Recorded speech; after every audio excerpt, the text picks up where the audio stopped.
اور شیخ کے تاثرات دیکھ کر وہ چپ ہوئی۔ وہ افسوس سے مگر مسکراتے ہوئے نفی میں سر ہلا رہے تھے۔ یہ درجے تمہارے ملک میں رائج ہوں گے، مگر جس زبان سے تمہاری زبان نکلی ہے اس میں معاملہ ذرا مختلف ہے۔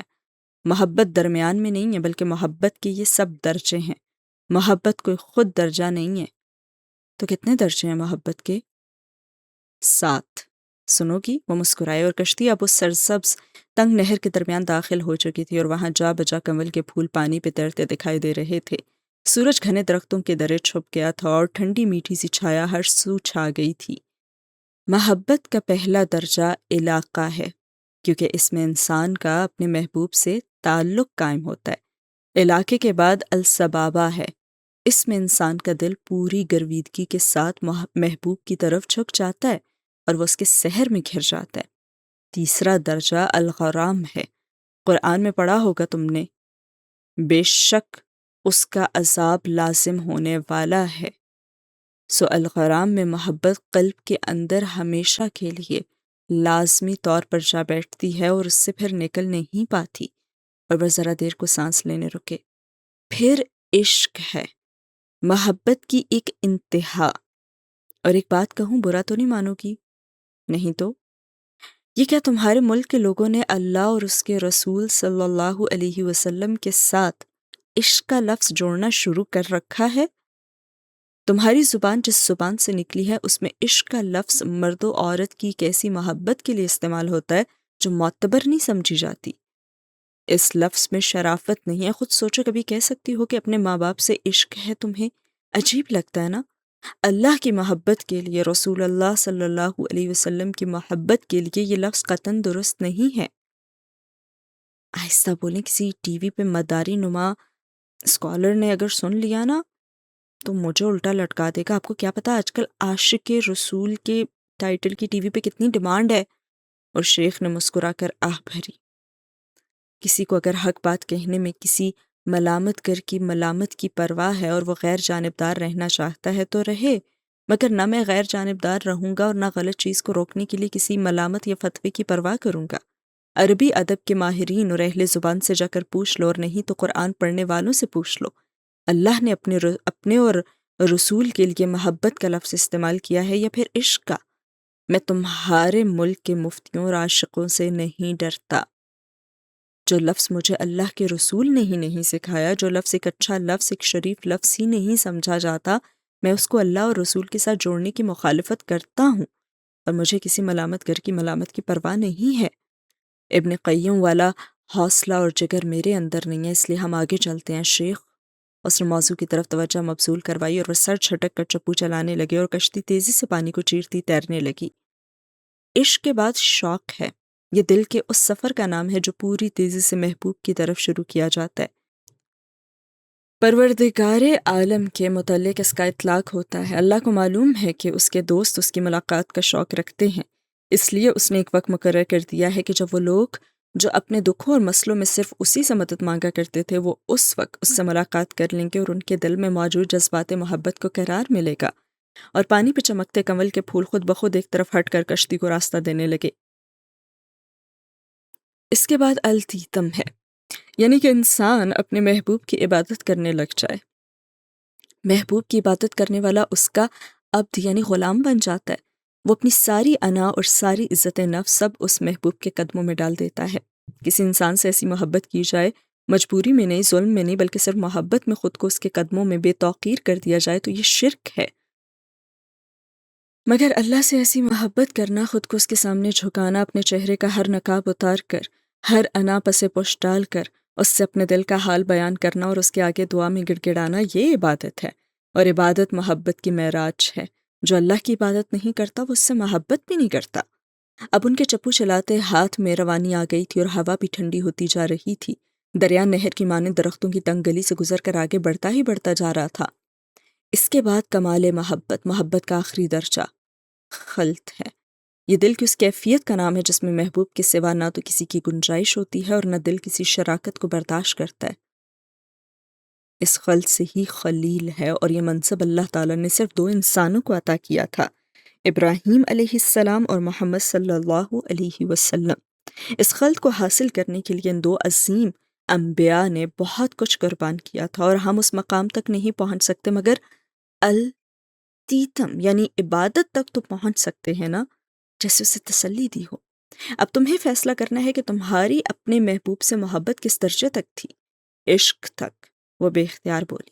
تو پھر سنو، مرض عشق کی مدافعت کا دوسرا طریقہ یہ ہے کہ وہ ذرا دیر کو رکے، کہ اپنے دل کو کسی اور طرف مصروف کرو تاکہ وہ عشق والے راستے سے رکے، یا تو کسی خوف کے ذریعے، یا پھر اداسی سے مسکرائے، یا پھر محبت کے ذریعے۔ عرض نے پوچھا، محبت کے ذریعے؟ جیسے ہیرا ہیرے کو کاٹتا ہے، جیسے لوہا لوہے کو کاٹتا ہے، ویسے ہی عشق کو صرف عشق ہی کاٹتا ہے۔ محبت کا علاج محبت سے کیا جاتا ہے۔ جب تک تمہارے دل کے سامنے کوئی بڑی محبت نہیں آئے گی، اس شخص کی محبت سے بڑی محبت، تب تک وہ شفا یاب تو ہو گئی نہیں۔ مطلب مجھے کسی اور سے محبت کرنی ہوگی؟ نہیں، محبت جبرن کوئی کسی سے نہیں کر سکتا، یہ تو قسمت سے ملتی ہے، ہو گئی تو ہو گئی، نہ ہوئی تو نہ ہوئی، مگر اس سے پہلے تمہیں اپنے دل کو مصروف تو کرنا ہوگا۔ اور دل کو مصروف کرنے کے لیے مجھے اپنی آنکھ کو مصروف کرنا ہوگا؟ بالکل، لیکن اس کے لیے دو چیزیں ہونی چاہیے انسان میں۔ اول، اس میں اتنی عقل ہو کہ ادنا اور اعلیٰ محبت میں تمیز کر سکے، اعلیٰ کو ادنا پہ فوقیت دے سکے، اور دوم، اس میں اتنا صبر، ہمت اور استقامت ہو کہ فیصلہ کر لیا تو اس پہ ڈٹ جائے۔ بعض لوگ اپنا فائدہ نقصان خوب تو سمجھتے ہوتے ہیں، مگر ان میں غلط کو ترک کرنے کی ہمت نہیں ہوتی۔ وہ نہ خود کو نفع دیتے ہیں اور نہ دوسروں کو۔ مگر جن لوگوں میں اتنا صبر اور عزم ہوتا ہے، انہی کو اللہ اپنے دین کی امانت سونپتا ہے۔ اگر تم نے ان میں سے بننا ہے تو نگاہ کو کسی اچھی طرف لگاؤ۔ اوکے، میں کوئی مشغلہ ڈھونڈوں، رائٹ؟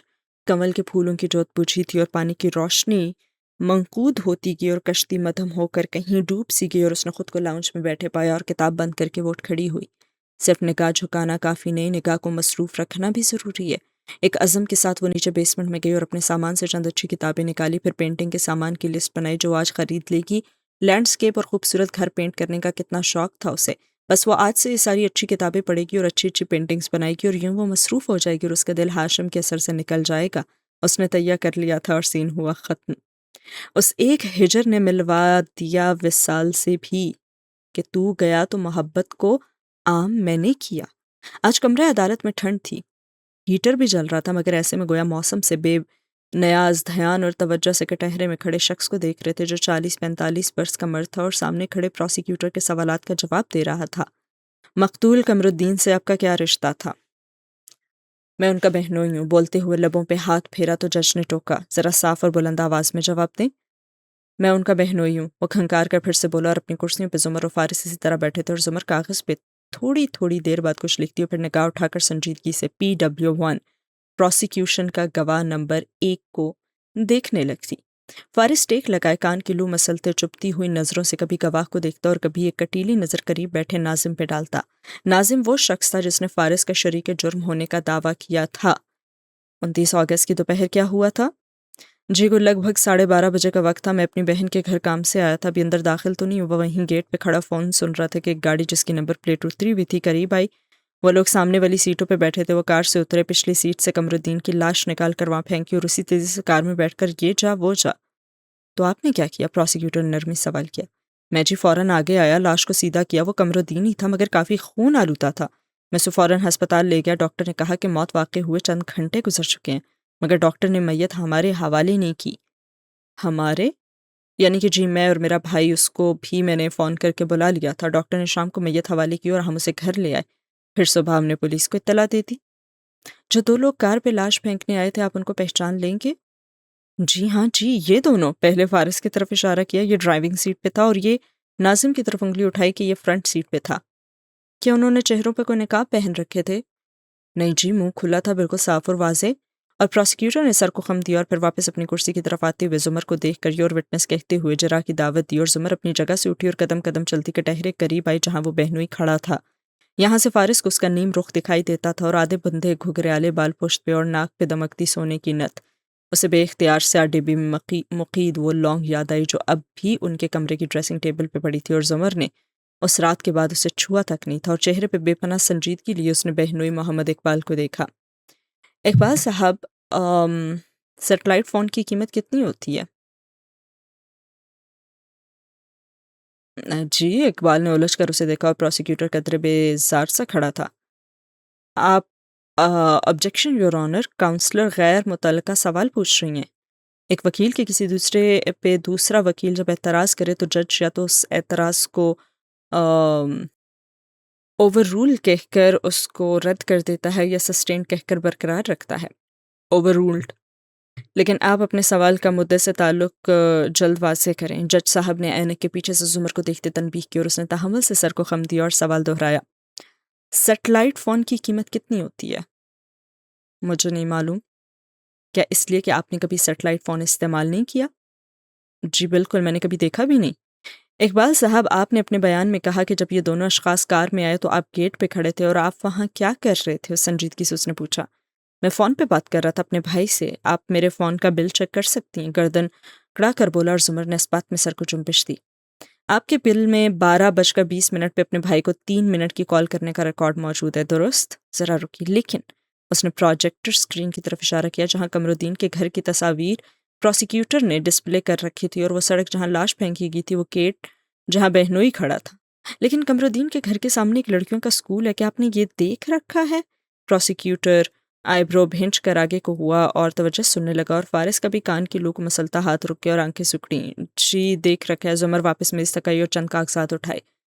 یہ اسکول کی انتظامیہ کی طرف سے ایفیڈیوٹ ہے اور اس کالونی کے چند معزز لوگوں کی طرف سے حلف نامے بھی ہیں جن میں کہا گیا ہے کہ باری باری چند کاغذات جج صاحب کی ڈیسک پہ اور پھر پروسیکیوٹر کی میز پہ رکھے کہ ہر روز صبح 8 بجے سے دوپہر 2 بجے تک اسکول میں جیمر لگائے جاتے ہیں تاکہ وہ لڑکیاں جو چھپ کر موبائل لاتی ہیں وہ ان کو نہ استعمال کر سکیں، اور محلے والوں کے مطابق ان جیمرز کا دائرہ اتنا ہے کہ قریبی گھروں کے وہ حصے جو اسکول کے سامنے پڑتے ہیں وہاں ان اوقات میں موبائل سگنلز نہیں آتے، جن کی وجہ سے وہ کافی دفعہ اسکول والوں سے شکایت بھی کر چکے ہیں۔ سو اقبال صاحب، میں یہ نہیں سمجھ سکی کہ اس گیٹ پہ جہاں میں خود 12:20 پہ جا کر موبائل سے کال کرنے کی کوشش میں ناکام ہو چکی ہیں، وہاں آپ موبائل پہ اتنی لمبی گفتگو کیسے کر سکتے ہیں؟ الا یہ کہ آپ کے پاس سیٹلائٹ فون ہو۔ آبجیکشن یور آنر، پروسیکیوٹر جلدی سے کھڑا ہوا اور زمر نے مڑ کر اس دیکھا۔ کس وجہ کی بنا پہ؟ اور کاؤنسلر غیر متعلقہ بات کر رہی ہیں؟ یور آنر، اس گواہ کے مطابق یہ 12:20 پہ اس گیٹ پہ موجود تھا، صرف تبھی یہ کار پہ آنے والوں کی شکلیں دیکھ سکتا تھا، لیکن اگر وہاں سگنل نہیں آتے تو پھر یہ ثابت ہوتا ہے کہ گواہ اس وقت وہاں موجود نہیں تھا اور فون اس نے کسی اور جگہ پہ سنا تھا۔ Over ruled. پروسیکیوٹر قدرے غیر آرام دہ سے بیٹھا اور جج نے گواہ کو جواب دینے کا اشارہ کیا اور وہ اب تک سنبھل چکا تھا۔ میرا خیال ہے میں نے بات گھر کے اندر کی تھی، وہاں سگنل آتے تھے اور میں بات کر کے باہر آیا تو میں نے دیکھا کہ آپ کو یہ یاد نہیں کہ آپ نے بات کہاں کی، آپ کو یہ یاد نہیں کہ آپ وہاں کھڑے کیوں تھے، مگر آپ کو یہ یاد ہے کہ ان دونوں کی شکلیں کیسی تھیں اور یہ ان کی کار کی نمبر پلیٹ غائب تھی۔ ہاں، اسی سنجیدگی سے ان سے پوچھ رہی تھی۔ دیکھیں کافی دن گزر چکے، آپ فوراً قمرالدین صاحب کو ہسپتال لے کر گئے تھے۔ بات کاٹ کر اس نے اگلا سوال داغا اور گواہ نے سر اس بات میں ہلایا۔ جی ہاں، اور ان کے میڈیکل معائنے کے وقت آپ وہاں موجود بھی تھے؟ جی ہاں۔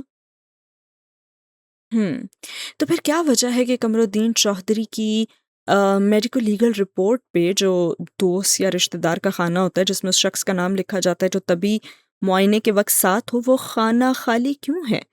اس نے رپورٹ کی ایک ایک کاپی جج اور پروسیکیوٹر کے سامنے رکھی اور تیسری گواہ کے ہاتھ میں دی اور گواہ نے تھوک نکلا۔ سر اٹھا کر پروسیکیوٹر کو دیکھا، وہ کاغذ پڑھتے ہوئے تیزی سے اٹھا۔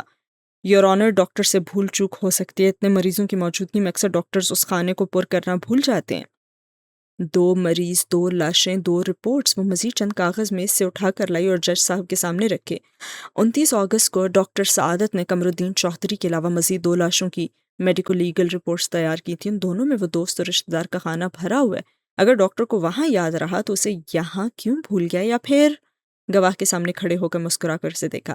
آپ وہاں بھی موجود نہیں تھے، بلکہ آپ کو پروسیکیوشن نے رٹی رٹائی کہانی یاد کرنے کو کہا ہے۔ اور فارس ہلکا سا مسکرایا۔ یہاں سے ابھی تک زمر کا نیم رخ دکھائی دے رہا تھا، مگر اس کا انداز، اس کی نرم سی سختی، اسے خود بھی نہیں پتا تھا کہ وہ مسکرا رہا ہے۔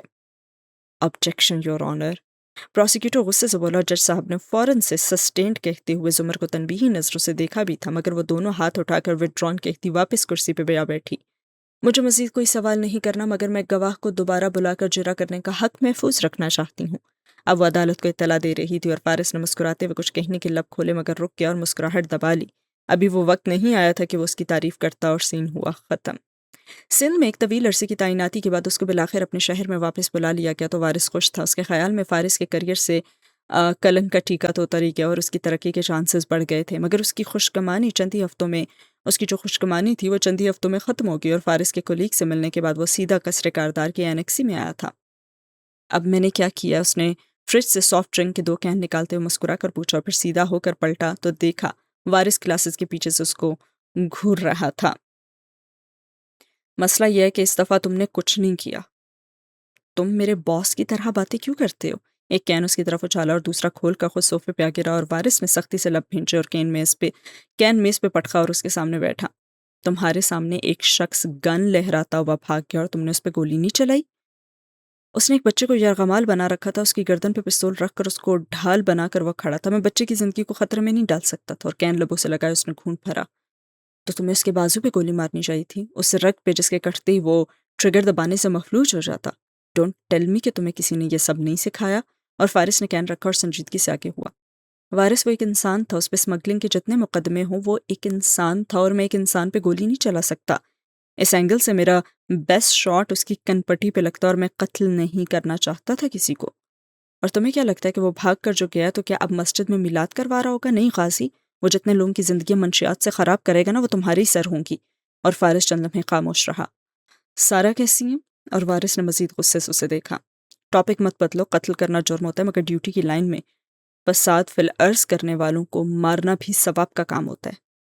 کیا معلوم وہ توبہ کر لے، نیک ہو جائے۔ میں نے جو بھی کیا بچے کو بچانے کے لیے، ہاں ٹھیک ہے میری کمزوری ہے کہ میں ایک انسان پہ گولی نہیں چلا سکا، مگر ہو سکتا ہے وہ بدلنے والا ہوتا اور میں اس کا اس وقت چانس ہی چھین لیتا۔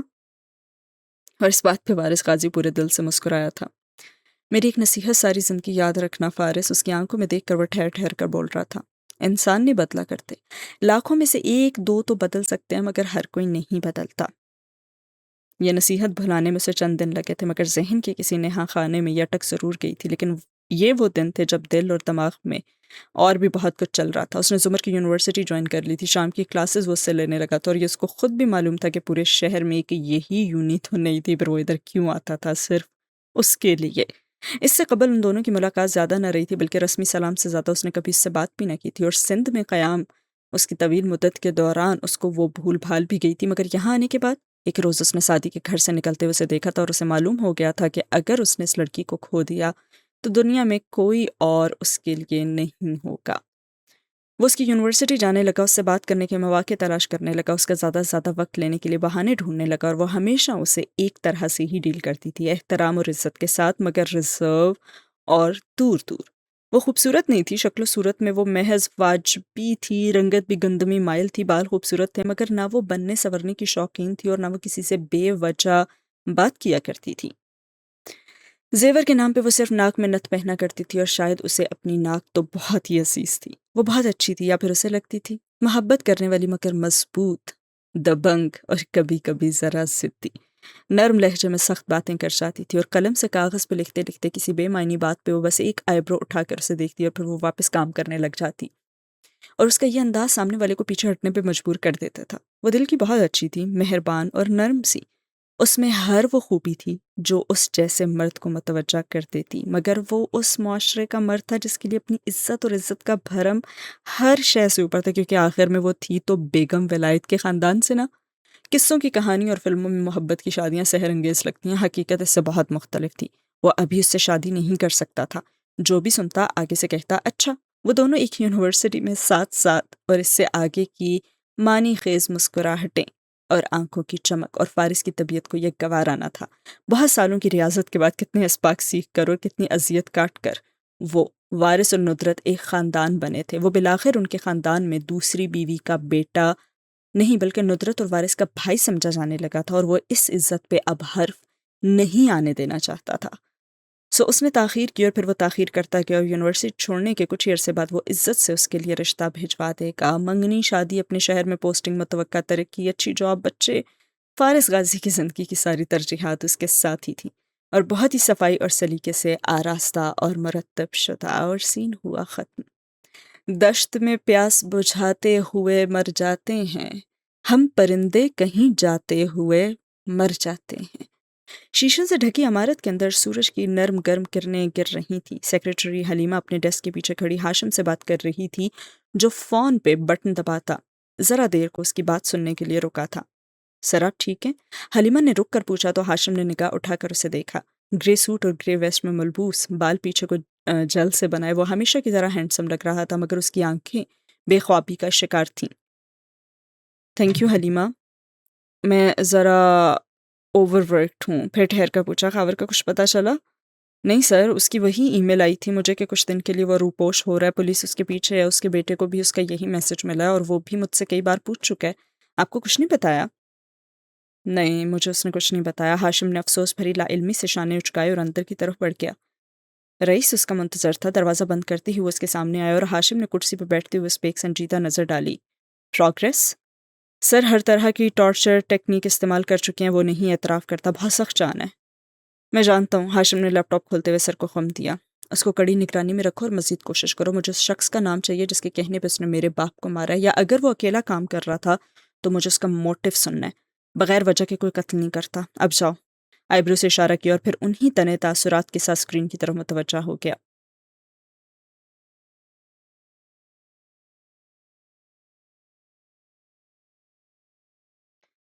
سر فارس غازی کا 2 دفعہ پیغام آیا ہے، وہ آپ سے… ہاں مجھے یاد ہے، اگلے ہفتے میں جاؤں گا اس سے ملنے۔ مصروفیت اور قدر بیزاری سے کہہ کر وہ کام کرنے لگا اور رئیس سر ہلا کر مڑ گیا، اور ہزاروں میل دور سمندر کنارے بنے ہوٹل کے تہہ خانے میں مستعد گارڈز اسی طرح اپنی جگہ پہ کھڑے تھے اور پتھر جیسے چہرے بنائے اور چاقو چوبند اور الرٹ۔ تبھی سعدی کے کمرے کا دروازہ کھلا اور وہ باہر نکلتا دکھائی دیا۔ اس کے ہاتھ میں چائے کا خالی مگ تھا جو اس نے باہر میز پہ دھرا تھا، اور پھر سنجیدہ چہرے کے ساتھ گارڈز کی طرف وہ آیا۔ مجھے اس سے ملنا ہے۔ یہ اجازت اسے چند دن پہلے سے ہی ملنے لگی تھی، سو گارڈ سر ہلا کر اسے راہداری میں آگے کو لے آیا۔ ایک دوسرے کمرے کا لکڑی کا دروازہ اس نے کھولا کوٹ سے، اور سعدی نے اندر قدم رکھا۔ پیروں میں نرم سلیپر، اوپر جینز پہ ہلکی سی شرٹ پہنے وہ تندرست اور توانا لگتا تھا۔ اس کے برعکس دوسرے قیدی کا حال تو مختلف ہی تھا۔ اس کے ہاتھ اور پیر ہتھ کڑی سے بندھے ہوئے تھے، جن سے لٹکتی زنجیریں دیوار میں نصب تھیں۔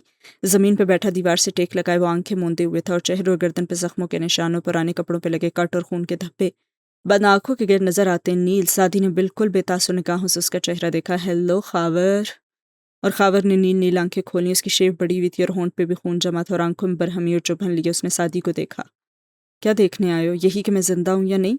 پھر ہلکا سا مسکرایا اور نفی میں سر ہلایا۔ میں اتنی آسانی سے مرنے والا نہیں ہوں بچے۔ تمہیں کیا لگتا ہے تم میرے اوپر الزام لگا کر ہاشم کو مجھ سے بدظن کر دو گے؟ ایسا کبھی نہیں ہوگا۔ پھر اٹھا، درد کی ٹیسیں اٹھی مگر ضبط کر کے وہ سیدھا سعدی کے سامنے کھڑا ہوا۔ میں تمہاری ساری گیم سمجھ گیا ہوں، پہلے دن سے سمجھ گیا تھا۔ تم ہاشم اور مجھے توڑنا چاہتے ہو کہ میں قید میں مر جاؤں اور تم ہاشم کو تنہا کر کے مار ڈالو۔ ڈیوائڈ اینڈ رول، ہے نا؟ سعدی ہلکا سا مسکرایا لیکن بولا کچھ نہیں۔ اس کی گردن پہ سرخ خراش کا مندمل نشان اب بھی موجود تھا۔ کوئی 4 روز قبل اسے پہلی دفعہ خاور سے ملاقات کی اجازت ملی تھی تو خاور نے اپنی زنجیر کو اس کی گردن میں لپیٹ کر اسے مارنے کی کوشش کی تھی، جسے بروقت گارڈز نے ناکام بنا دیا تھا۔ وہ اس کے دیکھتے ہی بکنے جھکنے لگا تھا، آج جیسے اونچا بولنے سے وہ اکتا چکا تھا، سو آواز نارمل رکھی تھی۔ کہا تھا میں نے ہاشم کو، سعدی یوسف فرشتہ نہیں ہے۔ کہاں گیا تمہارا اسلام، تمہارا دین، جب تم مجھ پہ نہ کردہ گناہ کا الزام لگا رہے تھے؟ حقارت سے اسے دیکھا اور سعدی ہلکا سا مسکرا کر سر جھٹکا۔ ہیرا ہیرے کو کاٹتا ہے، کاردارس کو کاٹنے کے لیے کاردار جیسا ہی بننا پڑتا ہے، ان جیسا سوچنا پڑتا ہے۔ 4 سال انگوٹھا اندر کر کے 4 انگلیاں اس کو دکھائیں۔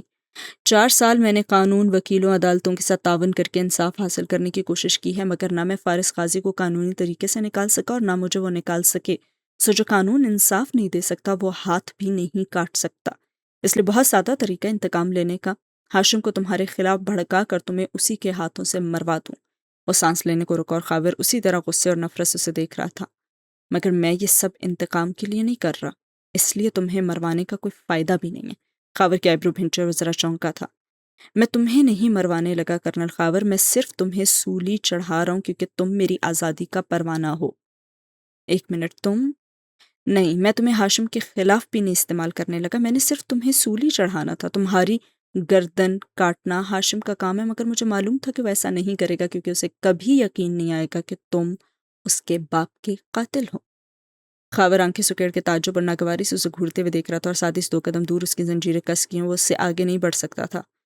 تمہیں لگتا ہے ہاشم تمہیں قاتل سمجھتا ہے؟